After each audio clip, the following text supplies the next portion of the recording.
The Indianapolis Colts are riding high with a 5-1 start, but this time go back to SoFi Stadium to face an always tough Los Angeles Chargers team. So what can we expect when Shane Steichen collides with Jim Harbaugh?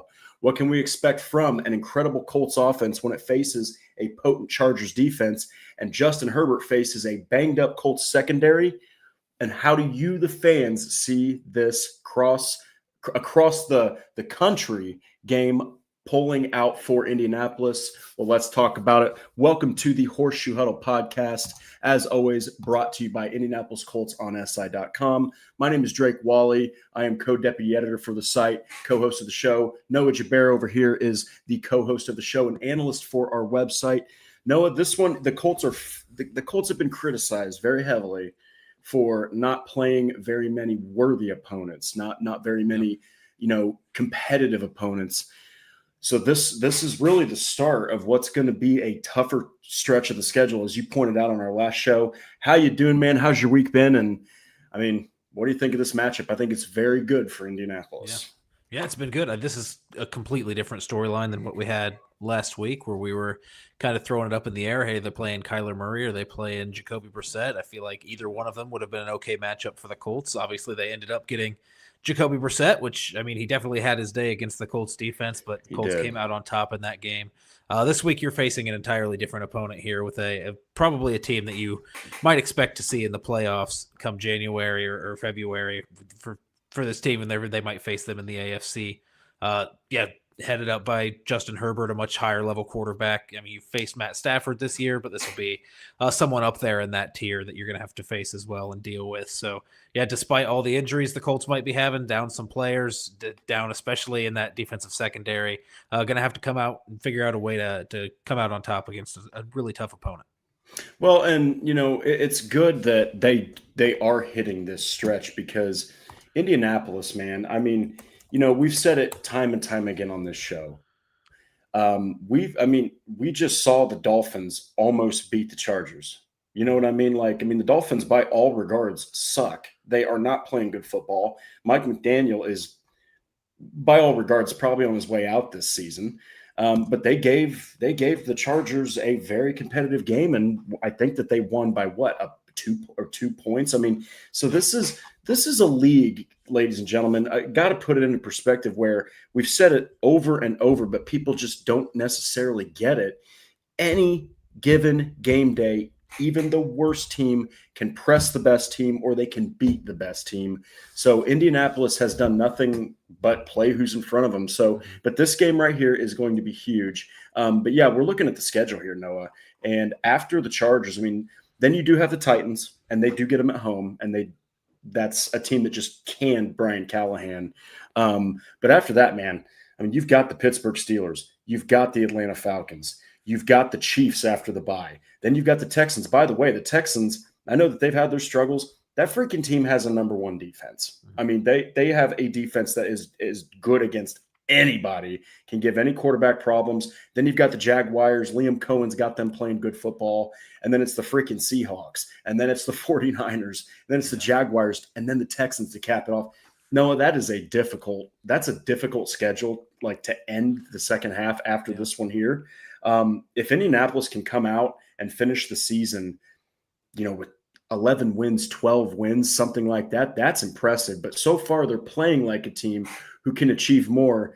But man, that's a difficult stretch. What do you think? Yeah, that schedule gets really tough there at the end. Definitely a backloaded schedule, which makes these wins that you're getting in these first 6 weeks more important. It makes this win or this game against an AFC opponent that you might be facing in some tiebreakers for wild card if they don't end up winning the division, either the Colts or the Chargers. So, it's still a lot on the line here before you get into that stretch of some really difficult opponents, some really difficult divisional matchups that are going to be coming up. We don't know what the Colts are going to look like matched up against the Jaguars or the Houston Texans. I know there's a lot of jokes about can the Jaguars hold on, but they're playing really good football.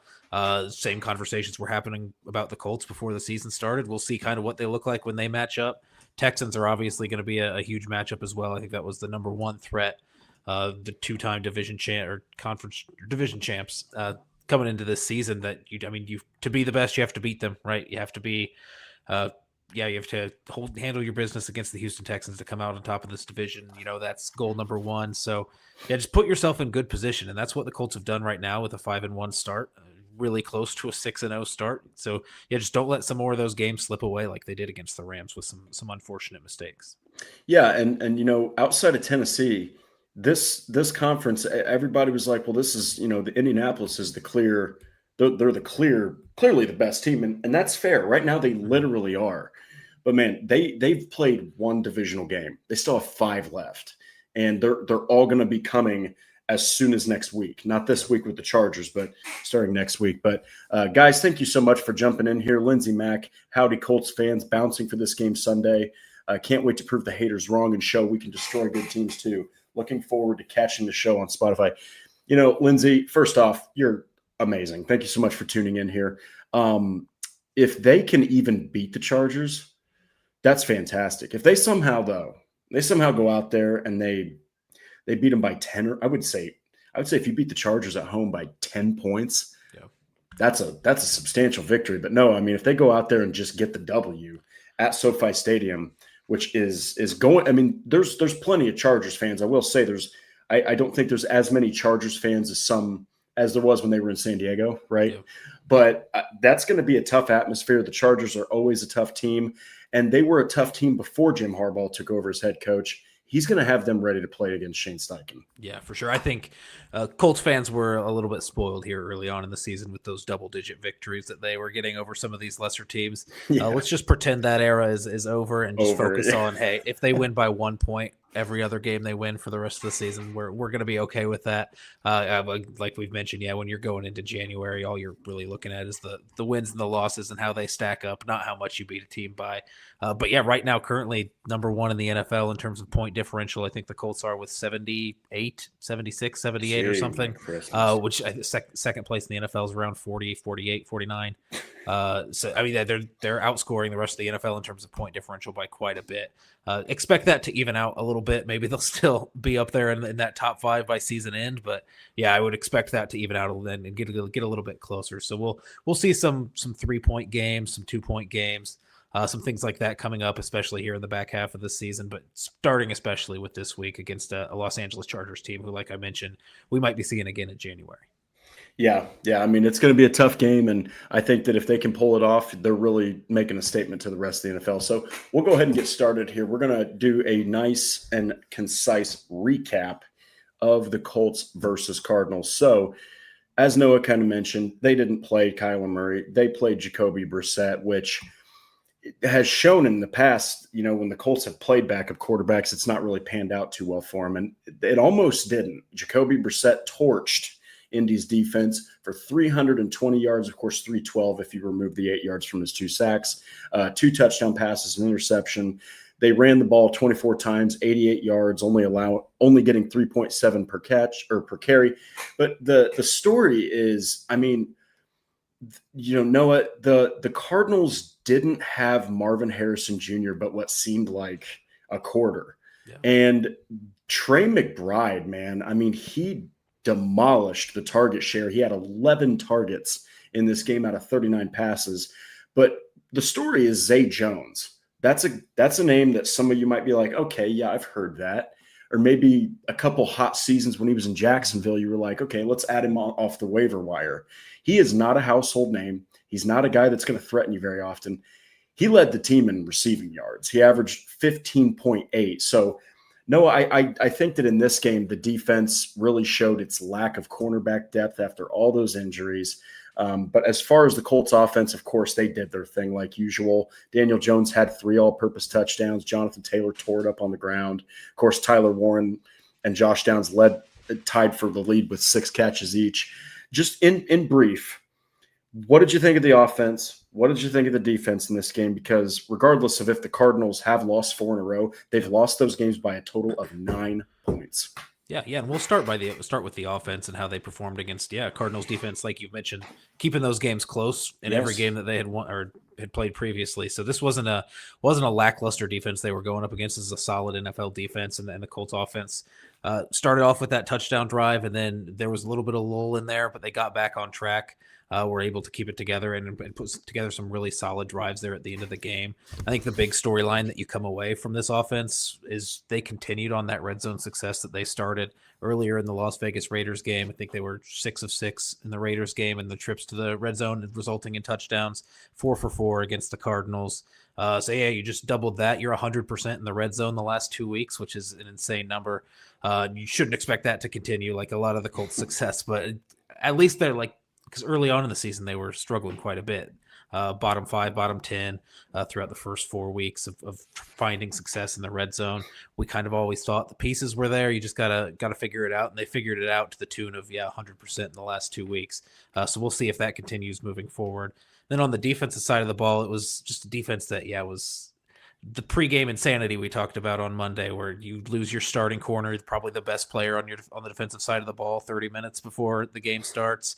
Throw an undrafted rookie out there into a secondary that was already pretty thin, missing Kenny Moore, and so you have Jonathan Edwards, you have Mekhi Blackman, you have Chris Lamons. These are your 3 starters at corner, and the only other guy you have active is a practice squad call up.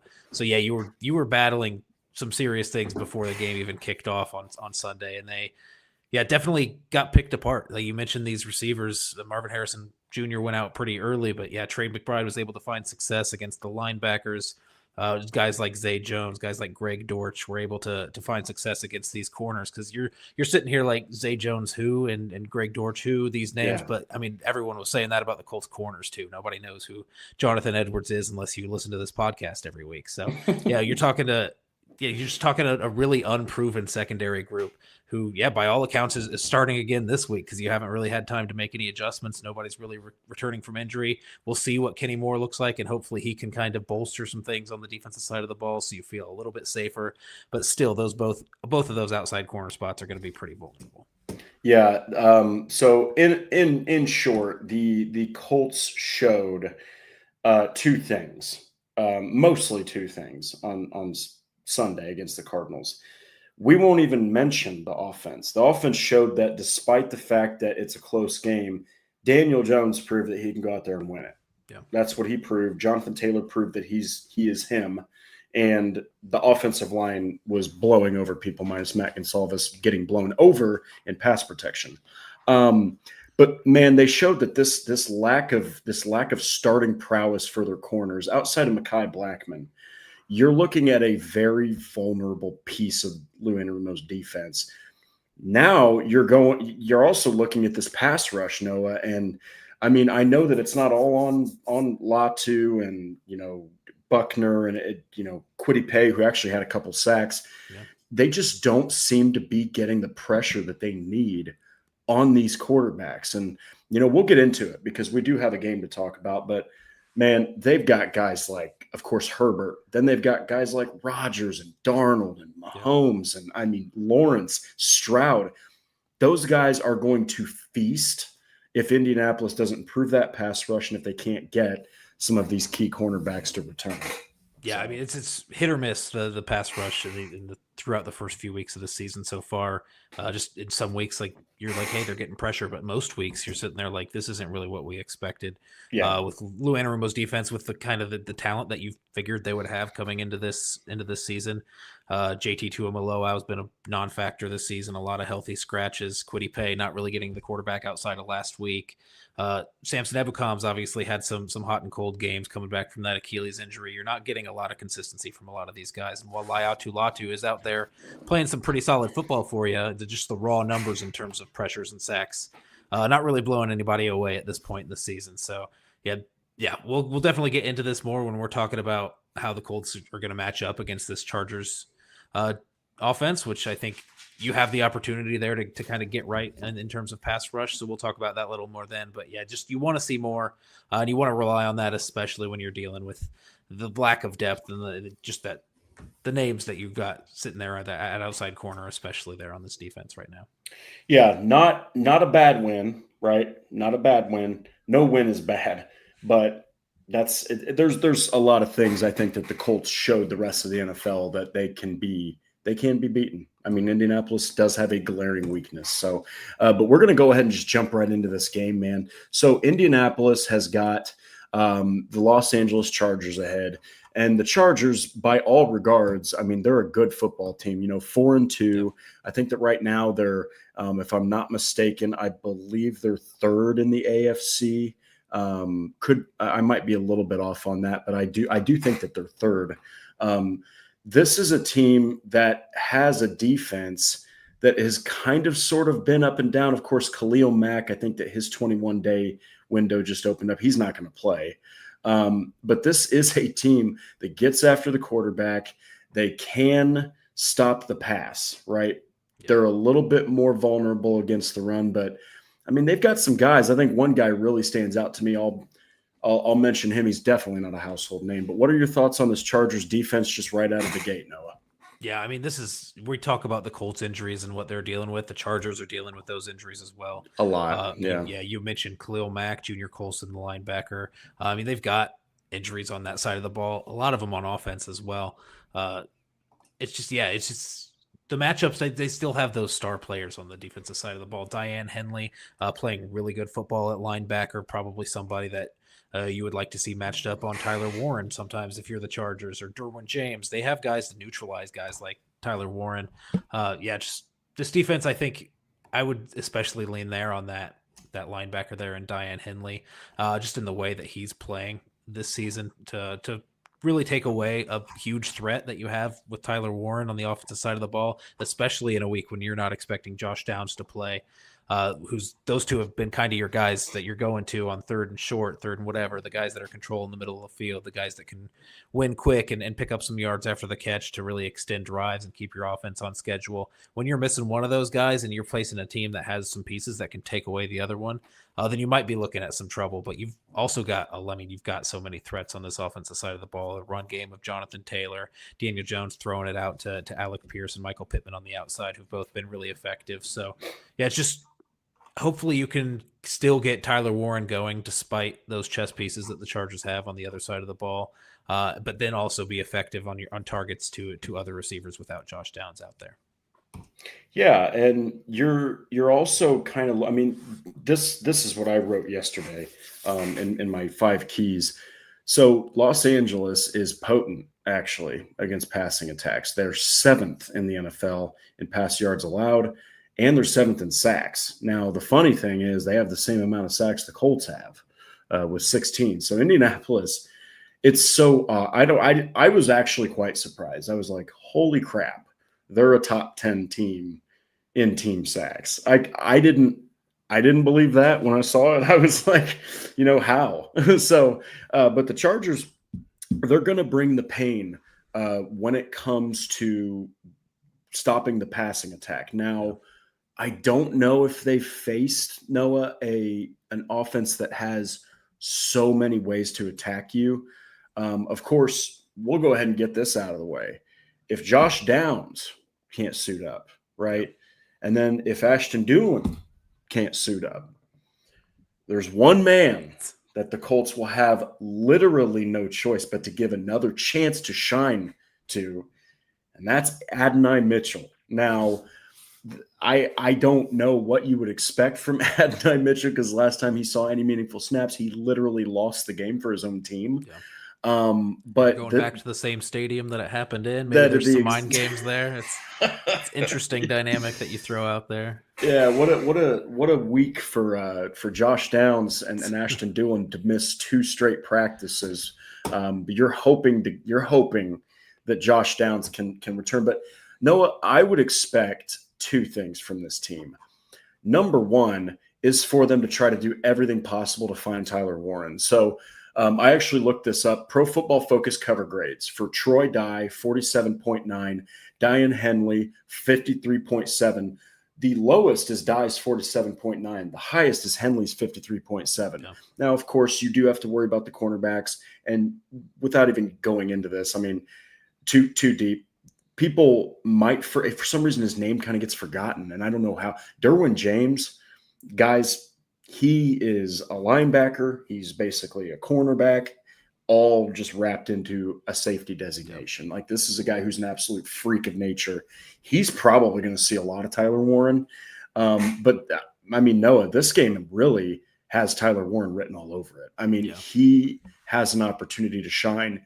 The other thing I was going to say is that I fully expect this team to lean as heavily as possible on Jonathan Taylor, because while they are good against the pass, they are not good against the run. 22nd in the NFL in rushing yards allowed. Taylor's averaging 19 rushes a game, about 3.5 catches a game. I can just see Warren and Taylor being absolutely who the Colts need to lean on heavily to get the rest of this offense going and negate that pass rush. Yeah, especially there. And you mentioned, Derwin James, like you mentioned, a guy who can play kind of that hybrid role of linebacker and safety. I would expect them to try to take away Tyler Warren, which is not something you're usually trying to do with the rookie tight end. But just the way that the offense has kind of run through Tyler Warren this early in the season, the amount of targets that he's getting, amount of yards that he's producing on those targets. I mean, it's just something that you have to use as priority one to take him away. Troy Dye, you mentioned, has missed the last 2 days of practice for the Chargers, so they might be down a linebacker anyway. Then you're talking about guys like Marlowe Wax, Delshon Phillips. Marlowe Wax is an undrafted guy, so not particularly deep at that position, while they have Henley. So maybe you would expect to see Derwin James kind of walked up a little bit more in the box, trying to get him on those matchups with Tyler Warren. They can play some of their depth safeties back there in place of him. So, I'm curious to see how they're going to use Derwin James, the Chargers on defense, to try to neutralize Tyler Warren. If there's a defender in the NFL that can neutralize Tyler Warren, I think Derwin James is probably up there on that short list of names that you would throw out there. Yep. So we'll see what that matchup looks like. But if you're missing Josh Downs, I think it's going to be very important to get Tyler Warren going. It's been pass to score and run to win. So you have to pass and be successful in the passing game to open up those run lanes for Jonathan Taylor to take you home in the second half. Even though the Chargers have been pretty, like you mentioned, ineffective with their run defense, that's a spot you could see them being vulnerable. Maybe you want to take advantage of that as early and often as you can. Maybe that ends up being the game plan. But so far in this season, it's been really the epitome of what Shane Steichen's been preaching in terms of using that pass game to open up the run game for you later. So we'll see what that pass game looks like if you are down without Josh Downs. If you do have Tyler Warren being smothered by Derwin James, I think this is going to be a game where you look for those matchups outside and see what your guys in Alec Pierce and Michael Pittman can do. Try to use Alec Pierce a little bit more, not just on those deep routes, and get him to more involved in the intermediate game. Get Michael Pittman involved, maybe some screen passes on Michael Pittman to get some run after the catch ability, because he's pretty talented at that. You're just going to have to be a little bit creative, because this offense that we talk about having all of these weapons, if you take two of them away, it's just a normal looking offense at that point. So, which is a good place to have. Some teams, you take two of their weapons away and you're just left with nothing. So we'll see what they look like. I do expect that Tyler Warren will get his fair share of targets, despite the strong coverage from Derwin James that I probably am expecting. They'll try to use him in some different ways to create some different matchups. I bet he does get split out wide a few times. I bet he is in the backfield a couple of times to try to get him on some more favorable matchups. And he's just that kind of guy. He's a unique chess piece kind of player that you can move around. And if you see him getting smothered by Derwin James, who's following him around, you can get him in pre-snap motion. You can do all kinds of things to try to free him up and get him the ball. And I definitely expect the Colts will do that, and we'll do that early on in the game. Yeah, and that'll be an interesting addition. But I do go back to this. I mean, I'm telling you, you talk about a golden opportunity here. It really is. If Josh Downs, I gotta say it again. If Josh Downs and Ashton Dulin cannot suit up, you are literally, if you're the coaching staff, you're looking at number 10, you're looking at Adonai Mitchell. And if I'm Reggie Wayne, I'm looking him dead in the eye and I'm saying, this is literally your chance to show everybody that game where you fell apart and you cost the team the win is no more. And I'm telling you, I still believe that Adonai Mitchell, if he can actually show out, good God, he is incredibly gifted. So you're just hoping that you're still hoping Josh Downs can play, right? Like you don't want to like not have Josh Downs out there, but yes to Tyler Warren, yes to Jonathan Taylor. Those are going to be two huge ones. Two other things here. I mean, you've got Tuli. I think it's Tui Pelodu. So he's got. I mean, this is a linebacker that has 5 sacks. He's been a problem. And then a guy that really stands out to me, and I put this in my 5 keys, and I mentioned Matt Gonsalves. This is a guy that the Colts know very well from his time in Tennessee. He's a defensive tackle that just never gets talked about, but he is a monster, and that's Tyler Tart. If I'm the Chargers, I'm saying line up over 71. Yeah. Like, he's not a crazy pass rusher, but I mean, he's still pretty solid for a defensive tackle he's not your new age defensive tackle that's like, like a DeForest Buckner build. Yeah. Even Grover Stewart, he's a thicker defensive tackle, but Tyler Tart is literally a bowling ball, and he's just a bigger, he's like an old school looking Vince Wilfork type of tackle. Of course, he's more athletic, but this guy has an incredible ability to destroy a ground attack. He's got an incredible ability to get past blockers, 75.3 pass rushing mark. Of course, he's known to stop the run, but Matt Gonsalves, man, he did okay blocking, in the run last week. But I mean, to have a 6.8 grade in pass blocking, that is less than Dalton Tucker had against, I think it was the Rams is who he played. Dalton Tucker at least got a 7, right? Yeah, he had a little over an hairs here. He had a little over an 8. Yeah. But man, that is not good. You're hoping Matt Gonsalves, I mean, anything's better than that. Literally, just blocking a couple snaps is better than that. This could be a matchup nobody's talking about, and it could be one that might cause some issues because while Gonsalves did play okay against the run against the Cardinals, I mean, Tyler Tart has one of the best run-stopping grades of anybody on the Chargers, and he's going to be right there, and I'm telling you, man, he's going to at least a couple different times, he's going to cause chaos. So Matt Gonsalves, big game. He's got to have a big game. Yeah, you think of Tyler Tart as this guy who's going to be primarily a run stopper, and he is, right? But he's still 6'2", 304. He's not that hulking 340 pounds. Like, he's pretty elusive, pretty agile and explosive. He can get after the passer too. So it's going to be interesting. I imagine they're not going to put him over Quentin Nelson and kind of neutralize a guy who's playing his best football. You go after the sophomore player who's really struggled last week. You go after the other sophomore in center at Tanner Bortolini, who played really well last week, but in previous weeks also has struggled in pass protection. I think Tyler Tart, the number 1 graded defensive lineman in the NFL currently by PFF through 6 weeks of the season. Yeah, he's a name that not a lot of people are talking about. Nope. Just somebody who, if you have one weak spot, it's right there, that in between that center and guard. I know Matt Gonsalves has played so well, it's kind of hard to hold him to that performance that he had last week and say that's kind of what we expect going forward, because he's played so well previously to that. So we'll see what it looks like. I think this is a big test, like a big bounce back game. We talked all the time about seeing that on tape. Like when we were talking about Tanner Bortolini and Matt Gonsalves going into the year and their preseasons and what they were having. We were saying don't put any bad film out there because that's going to let defensive coordinators see that and they're going to know what to attack. And you've got a few games here where they've played pretty well, but there are some cracks there, some cracks in the armor that defensive coordinators are going to be able to pick out, see what the Cardinals did to have some success against Matt Gonsalves as a pass blocker and kind of attack that in the same way. See the ways that Tanner Bortolini struggled in the passing game earlier on in the season. You can attack that as well. So yeah, I'm expecting them to throw the kitchen sink, and mainly that being Tyler Tart, at those 2 players and see how it works out for him.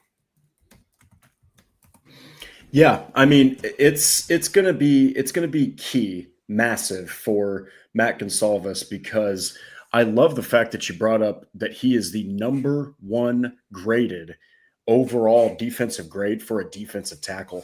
Think about all of the defensive tackles in the NFL, all the superstars, your Chris Joneses, your DeForest Buckners, guys like that. He's playing better than them per PFF, and he's not getting talked about. I'm telling you, man, he's going to come up with some good plays in this game. The Colts are just going to have to keep at it and just try to do everything they can. Maybe there's some double teams ahead. Maybe there's some, maybe you have your running back step up and for the love of God, just get in his way. Because I mean, this man, the picture I put of him going after Bo Nix, he looks like he is about to murder Bo Nix. So this is a guy that's going to have his fair share of wins. One more thing about the offense that I'd like to I'd like to kind of jump into is, it's an underrated one, but I think that this is a really good opportunity for yet again to get the quick pass game going. The pass rush for the Chargers is effective, and they've been doing this without Khalil Mack. So I think that it's going to be key when that pass game gets going. You're going to see some opportunities, and hopefully it opens up things later. So, but we'll go ahead and jump into it right here. What should we expect when the Colts are on defense? Noah, right out of the gate, I mean, the first one, we got to talk about it. So Joe Alt, he is a fantastic offensive tackle. Of course, he was limited with his ankle injury, did not practice on Wednesday, but he's been dealing with some things. If he plays, he's going to be playing banged up. But you also are talking about the backup to Rashawn Slater, which is Trey Pipkins. He didn't play again. So, I mean, if he doesn't play and Joe Alt does, right, you're looking at the backup's backup playing on one side. You're looking at a banged up Joe Alt, which is still a damn good offensive tackle, playing on the other side. This screams big game for your edge rushers. Guys like Latu, guys like Ebicom, Lewis, Pay. Man, if this is how the Chargers offensive tackles are going to look, Noah, there is just no excuse for them not to have a far better performance than last week. Yeah, this is a game that you're really hoping Joe Alt is there for you if you're the Chargers. Even all season, he's really been the one bright spot on the offensive line. The rest of the offensive line has been pretty average to below average. Definitely some leaky spots there on that offensive line. We talk about kind of how it's a weak unit on the offensive line, where if you've got one weak spot, then defensive coordinators know where to attack that. When you've got 4 weak spots, then it's really hard to hold up, right? So we've got some opportunities there where you're talking about Trey Pipkins starting at right tackle. Even if he was starting at right tackle, I think you could have some opportunities there to line up some different guys and get some matchups. Latu over there. Yeah, Samson Ebukam over there to get a rush in. But, yeah, Trey Pipkins not practicing the last 2 days. They're going to be turned into what would, I guess, be their third string right tackle there, which is really going to be a sore spot. If you've got Joe Alt playing on the left side, just maybe ignore that, right? They're probably going to favor that side, especially in the run game. You want to maybe keep Kwity Paye over there, and if Kwity Paye has a silent game against Joe Alt, you're okay with it. Just do some support on the run on the left-hand side. But, yeah, just find ways to create some pressure. They're not particularly a strong unit in pass blocking or run blocking.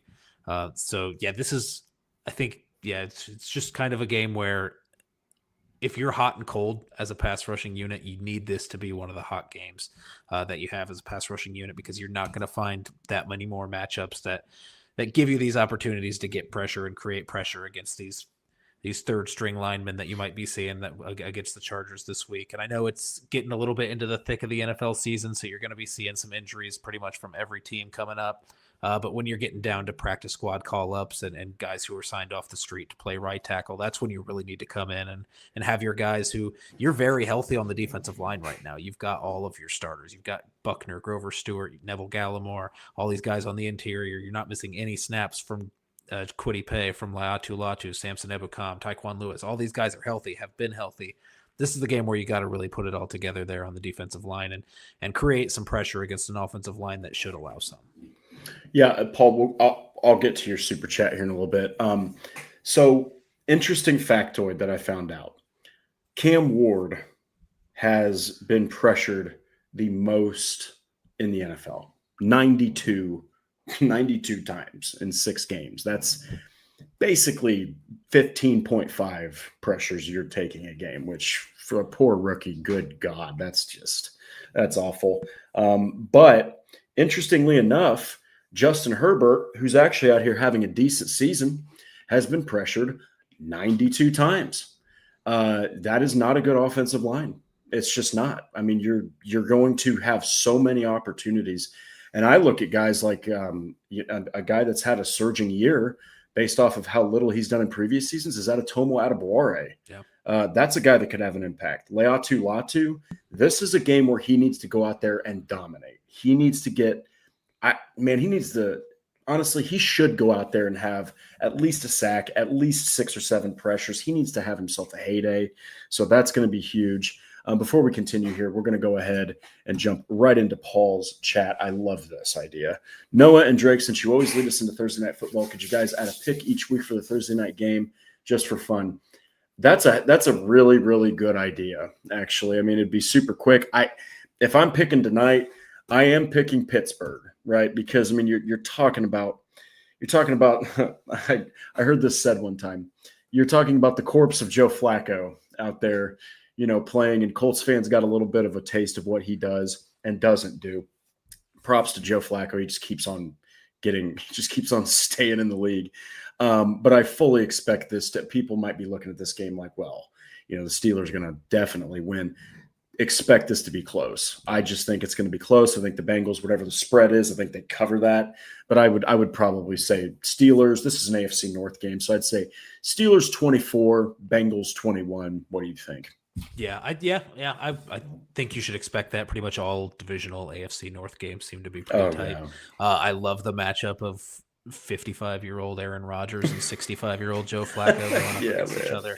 That's interesting. Yeah, I mean, and Aaron Rodgers has been having a pretty successful season, not necessarily blowing anybody out of the water, not that MVP caliber, but I think has a little bit more juice in him than it looked like he did with the Jets previously. So, yeah, the Steelers are playing really well. The Bengals are not playing pretty well is kind of what it comes down to. And you've got Joe Flacco out there trying to save your season. I think you're kind of on the ropes already.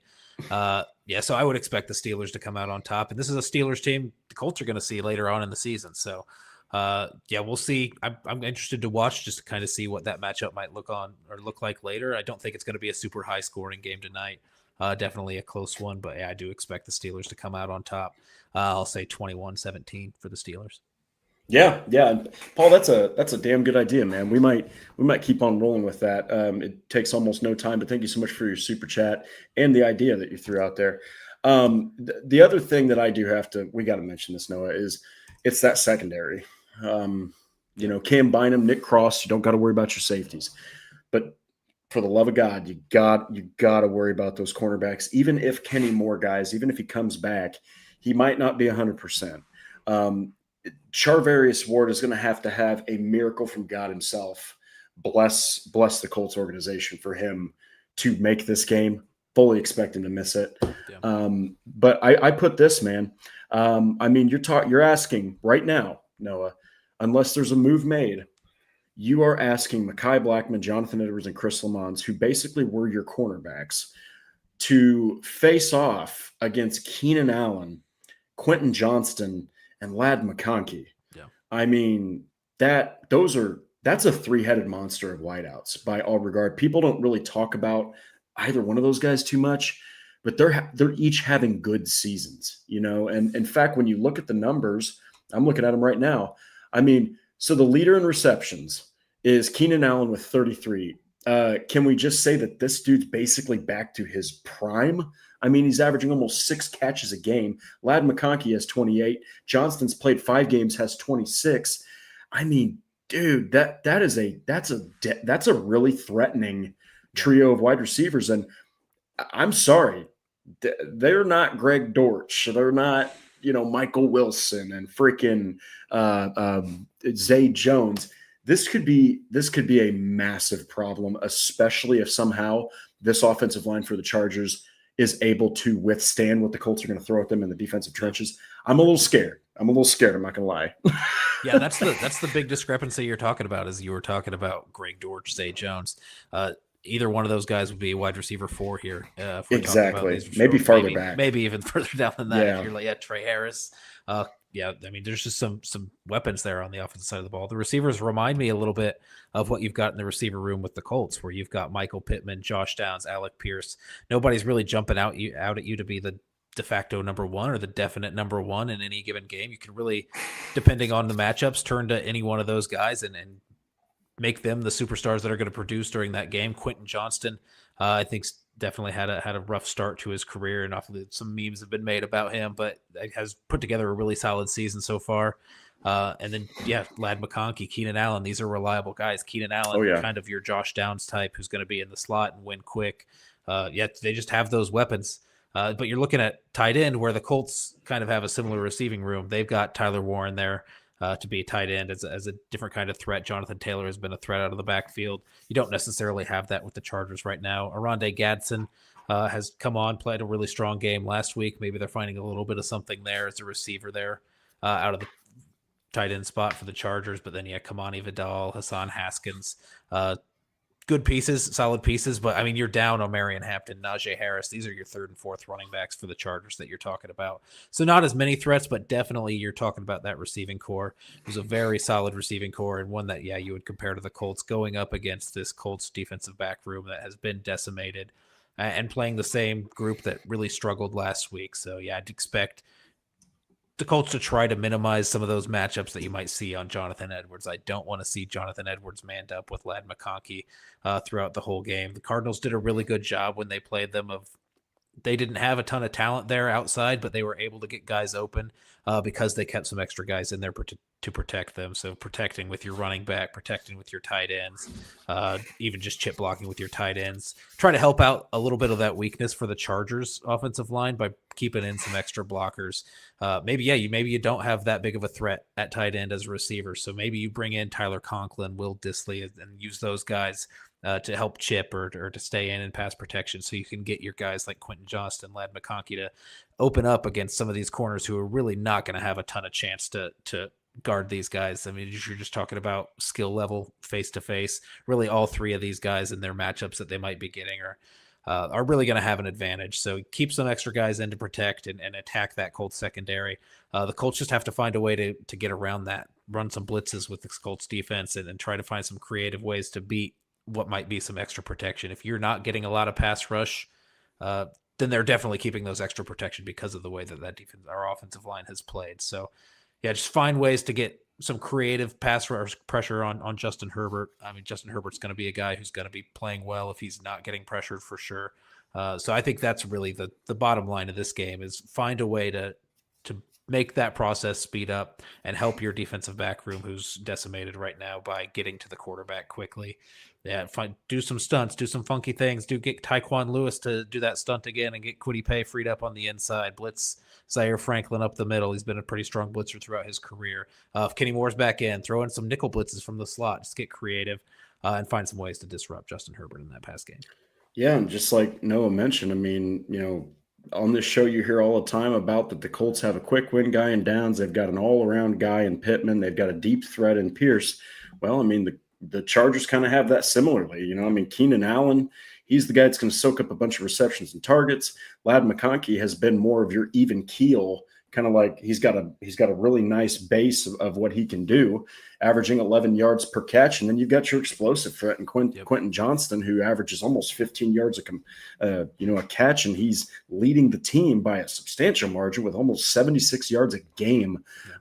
So, I mean, this really could be – it's either going to make or break Indy's defense is the corners, and it's all going to start up front. If the Colts can get that pressure, Noah, they're going to help out those corners. But like you said, and I love you brought this up, the Chargers might just say, okay, you know what, we're going to put 2 tight ends in here, or dare I say even 3, and then you've got maybe 1 or 2 receivers because they feel like the Colts can actually lose that matchup. Because like you said, you put any one of these guys even up against their best, Mekhi Blackman, he's at a disadvantage against any one of those 3. So, I mean, we'll see. It's gonna be interesting. I'm telling you what, if they can win this game and the defensive backs cannot get torched, you're really you should throw an entire bouquet of flowers at Lou Anarumo because he's going to have his freaking coaching work cut out for him, especially if Kenny Moore can't play.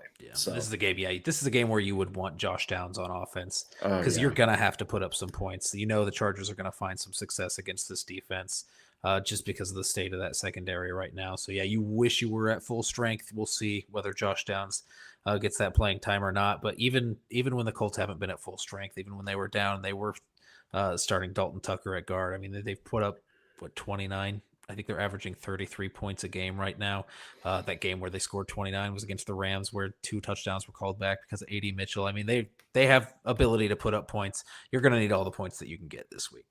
Yeah, and just because we get lost in the weeds sometimes, so they put 29 up against the Broncos. They put 20 up against the Rams, which that's the lowest they've put up. So 20 points, that's the Colts floor, which is pretty good so far. But Tracy, thank you so much. Shift change. So I'm at work, still tuned in. Just had to say I'm sorry.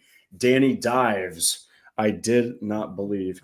We'll make this really brief, Tracy. Nobody thought.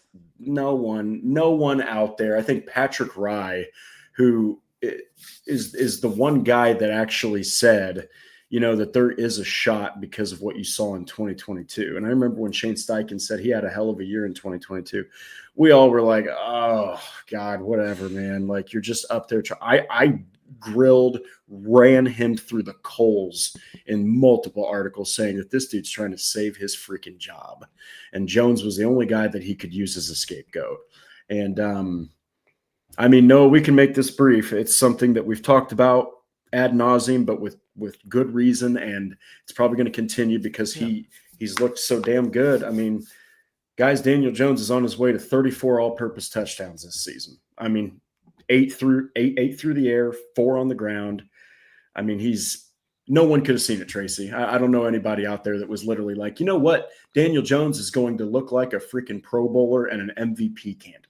Yeah, you didn't hear that a lot, and I think a lot of people that did say it were kind of saying it to be contrarian a little bit and have a viewpoint that's a little bit different from what everybody else is saying. I think for the most part, that the press conference that Shane Steichen gave, talking about 2022, that was so long ago. But even he's not even playing like he was in 2022. He's playing way better than he was in 2022. Daniel Jones is. The leash is longer. It's 2022. Longer. There was a lot of creation in terms of the run game, or just running with his legs. Daniel Jones, that's not really there, other than Danny Dives, other than the quarterback sneaks that he's been running, has really been the creation that Daniel Jones has made. A lot of dink and dunk yards after the catch in 2022. Daniel Jones is confident, and he's ripping it downfield. He's ripping it into some tight windows, like that throw to Alec Pierce last week, that throw to Michael Pittman in the end zone a couple weeks ago.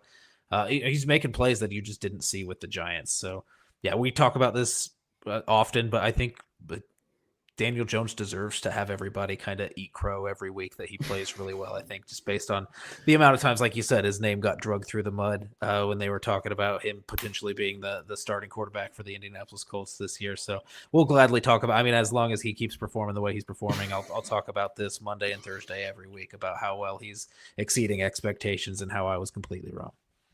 Yeah, and we'll go ahead and get to this real quick too before we kind of finish up our last points. Greg C., I love that you mentioned this. I was disappointed Daniel won the job. I was wrong. What happens to AR now? We could probably, we'll make this real brief, but we could probably have an entire episode on that. Daniel Jones is not losing the starting job. If the Colts, Noah, honestly, man, it's not, I don't think his trajectory looks good right now. Yeah. But if let's just say this, let's say the Colts finish 11-6 or 12-5. They secure the AFC South Championship for the first time since 2014. They make the playoffs for the first time since 2020, and they somehow go on some kind of run. I even think if they lose in the wild card, or if they get a first round bye and lose, you're not looking at Anthony Richardson anymore. You're looking at Daniel Jones as your long-term solution. Dare I say, if they feel like he's the guy before the season's even over, they might give him an extension so they don't have to worry about someone else picking him off in the offseason. Man, right now, I don't expect any to take Richardson's fifth-year option. I don't see what his future is. I hate to say that. I really do. It hurts so deep because all of us wanted him to succeed so bad. I was just throwing my voice to the off the top of the mountain that the Colts needed to draft Anthony Richardson. But Greg, I don't know what Noah's going to say. Probably something similar, but I don't see a future in Indianapolis for Anthony Richardson, and it hurts. It hurts to say that. It sucks. Yeah, and it sucks that the plan was 1 year of Daniel Jones, let AR sit back, learn the job, get back in there in 2026. No one saw this. Seemed like that's what it was supposed to be. Yeah. I think they signed he signed a 1 year deal, Daniel Jones did, in the offseason as a free agent, which means I don't think he's eligible to negotiate a contract extension or sign a Okay. contract extension until the season is over. If that rule wasn't there, I think the Colts would very much be considering talking about that right now. Just with what you've seen through the first 6 weeks of the season, which is crazy to think that you would consider that. And a little bit of it has to do with Anthony Richardson, but most of it has to do with Daniel Jones in terms of how well he's playing. It seems like he should definitely be the long-term answer. The only thing that could make that cloudy, if he goes out with a season-ending injury, or God forbid this upcoming week, then you're like, he does have some injury history in the past. He suffered another one. What do we do? Do we want to invest that kind of money long term? Maybe that makes Anthony Richardson's future a little bit more possible with the Indianapolis Colts. But if things go how they're going right now, and I definitely expect them to, barring some freak accident, barring a pole hitting Daniel Jones in the eye and fracturing his orbital bone, unless something like that happens and puts him out for the season, I expect Daniel Jones to be the Colts quarterback for 2026. And a 5th-year option for a rookie quarterback for a quarterback on his rookie deal is pretty expensive, and something that you can't afford to pay if you're giving an extension to Daniel Jones and looking to see, hey, maybe we bring Alec Pierce back, Josh Downs extension coming up. You just paid Bernard Ryman. Like, you've got a lot of pieces on there that you've got to figure out how to keep this core together if you have some success this year. So, yeah, it doesn't seem super likely, but still, a 23-year-old quarterback with a ton of tools. You just saw Daniel Jones, Sam Darnold, Baker Mayfield, all these quarterbacks go out there and get their second and third chances. You get more chances as a quarterback. Anthony Richardson will get more chances, but if Daniel Jones is the Colts quarterback, it's not going to be here. Yeah. So we'll see, but that's a good point that you made, Greg. So we'll go ahead and get to the Colts X factors. This one's easy. I looking directly at Latu.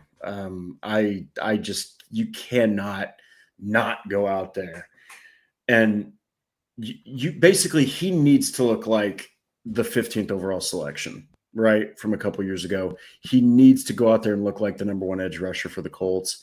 That's a guy that you have to look at, and another guy that really stands out to me, Zaire Franklin. He's been a tackle machine, but nowhere near as much as he used to be or has in past seasons. And of course, Jermaine Pratt did have 11 in that game. But Zaire, man, he can't cover a stationary target. He has been abysmal in covering. And I think the Colts are also asking him to do it probably a little too much. It's really not his cup of tea. But man, those two stand out to me. Noah, that's just on defense. Who are a couple guys you're looking for on defense, and then we'll switch over to the offensive side. Yeah, Zaire was definitely a name that was jumping out to me, just in terms of, hey, he needs to have a better game than he did last week. You've got a guy out there who just joined the team in Jermaine Pratt. They just waived Joe Bocci. Cameron McGrone's been gone for a long time. You can't find a solid spot at that other linebacker spot beside him right now. So you need somebody in that linebacker core to step up. You would think it'd be your veteran, your team captain, who can step up and give you some solid performances. But another veteran, another team captain that you want a strong performance from, and I think you will get it, is DeForest Buckner. And I think that's going to be a real big key to this game.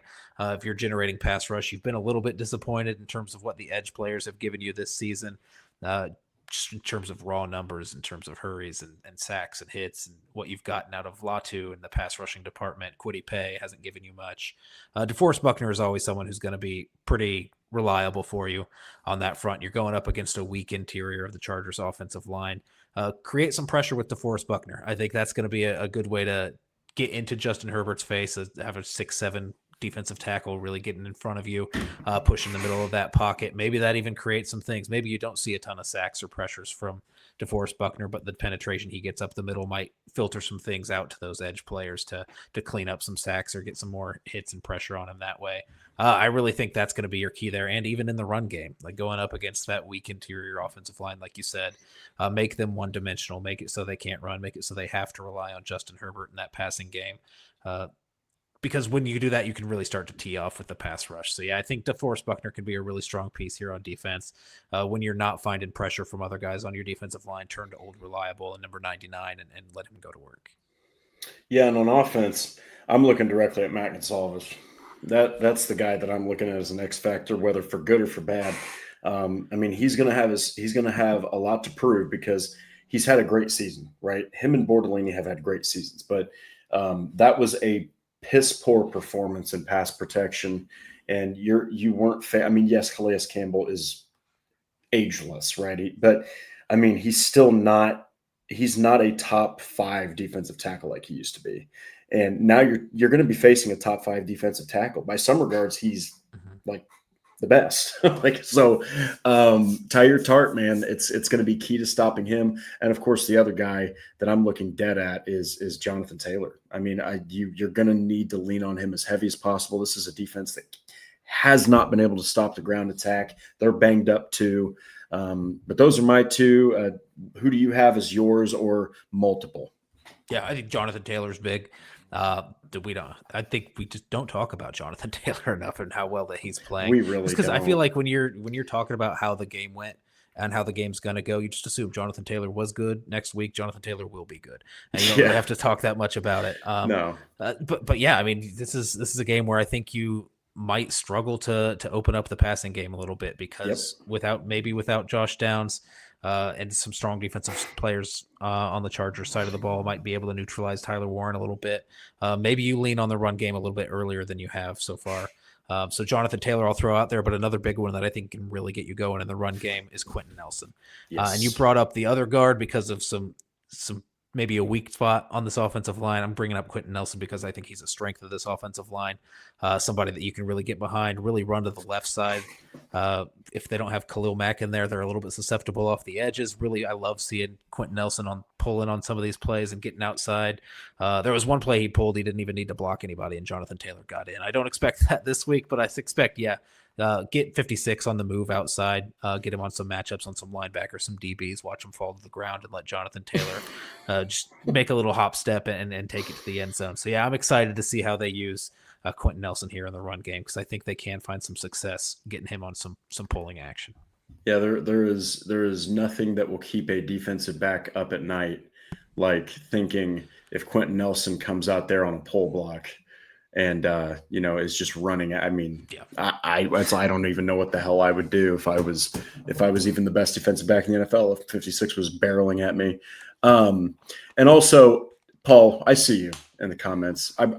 I did decide to bring him out for this show. But biggest threats from LAC. This is very easy. I mean, I really.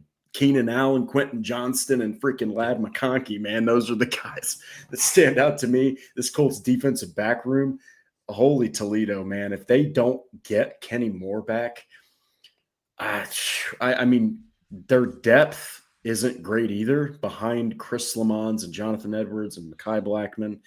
But those are my 3 for either side of the ball. Who do you got, Noah? Yeah. I mean, it's hard not to go that way. We've talked a lot about Derwin James. I know I've just been kind of talking about how Tyler Warren's going to be neutralized by Derwin James. I don't expect that to fully be the case, but I do expect that to play a big part in it. I think Derwin James is really strong in run support as well, coming up and tackling Jonathan Taylor. Going to try to neutralize Tyler Warren as well. We'll see how good of a job he does, and really a matchup that's 2 players that are playing, a veteran who's playing some really good football and a rookie who's playing some really good football, and 2 chess pieces on either side of the ball and seeing how they match up. So I'm definitely going to watch how the Chargers use Derwin James to try to neutralize the Colts offense. But you mentioned all 3 receivers. It's hard to pick one of those receivers, so I'm going to take the cop out, and I'm going to pick the guy who's distributing the ball to those receivers, and that's how Justin Herbert's going to play, finding these guys who are going to be open at points in this game. You're just going to have to find ways around that as the Colts defense trying to create some pressure and put it on him. But Justin Herbert's a guy who can really put together a strong performance, finding these open guys, delivering that ball accurately, taking some shots against some guys who have tripped and fallen down and have been there at the catch point, but haven't really contested the balls really well. They're weak down the field if you get them matched up against these outside corners. So, and Justin Herbert's a guy who can deliver that accurately down the field as well. So, yeah, those would, I say, my biggest threats from the Chargers here. Yeah, 9 out of the 10 touchdown passes from Justin Herbert have gone to Keenan Allen, 3, McConkey, 2, Johnston, 4. 87 of his completions, 149 total, have gone to those 3 receivers. So I fully expect Justin Herbert to keep that going against arguably, no offense to the Colts, no offense to the guys that might start, but probably will start. He's probably going against the weakest secondary that he's faced this entire season. I mean, so we'll have to see. But here we go. We got final score predictions. I have gone back and forth, dude. I don't even know what I'm thinking. So go ahead. It's tough. Yeah. Without Josh Downs, the Colts offense, I think, might struggle a little bit.